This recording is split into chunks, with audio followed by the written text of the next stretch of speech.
Ils sont d'abord inquiets de la menace réelle et durable du terrorisme. Le 11 janvier a marqué les esprits tout autant que les attaques barbares. En janvier, les socialistes ont su être à la hauteur de l'histoire. Le président incarnant la France dans l'épreuve, le gouvernement mettant en œuvre la riposte juridique et sécuritaire en respectant l'état de droit et la nature de la menace. La France va vivre de nouveaux moments tragiques, nous le savons tous, malgré le travail considérable de l'État.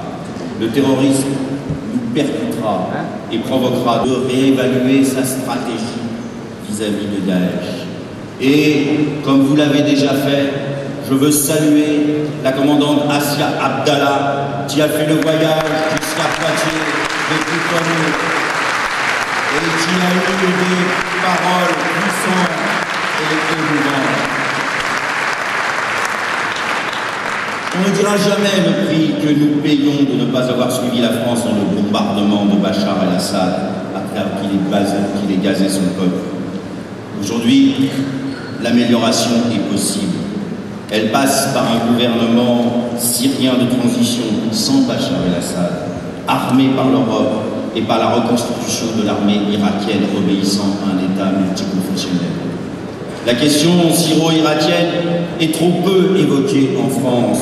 L'état politique de la Méditerranée est trop absent du débat. Il y a urgence et le Parti socialiste en fera donc l'un de ses thèmes principaux dans les mois à venir.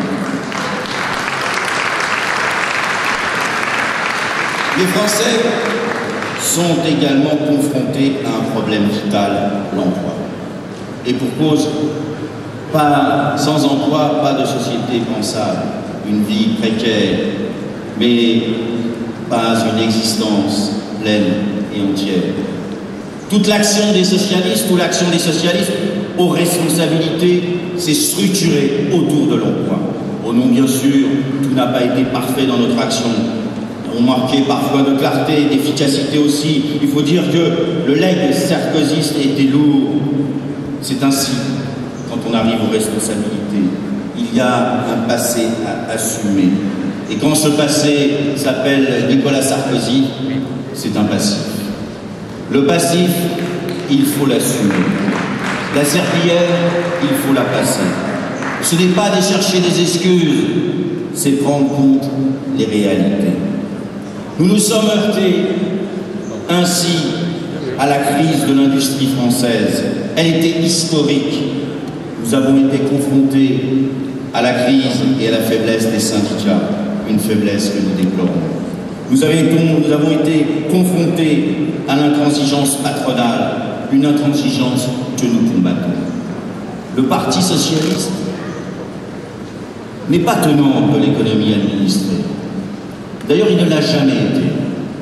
Et franchement, à écouter le patronat, on se demande si le MEDEF n'est pas devenu le parti de l'économie subventionnée.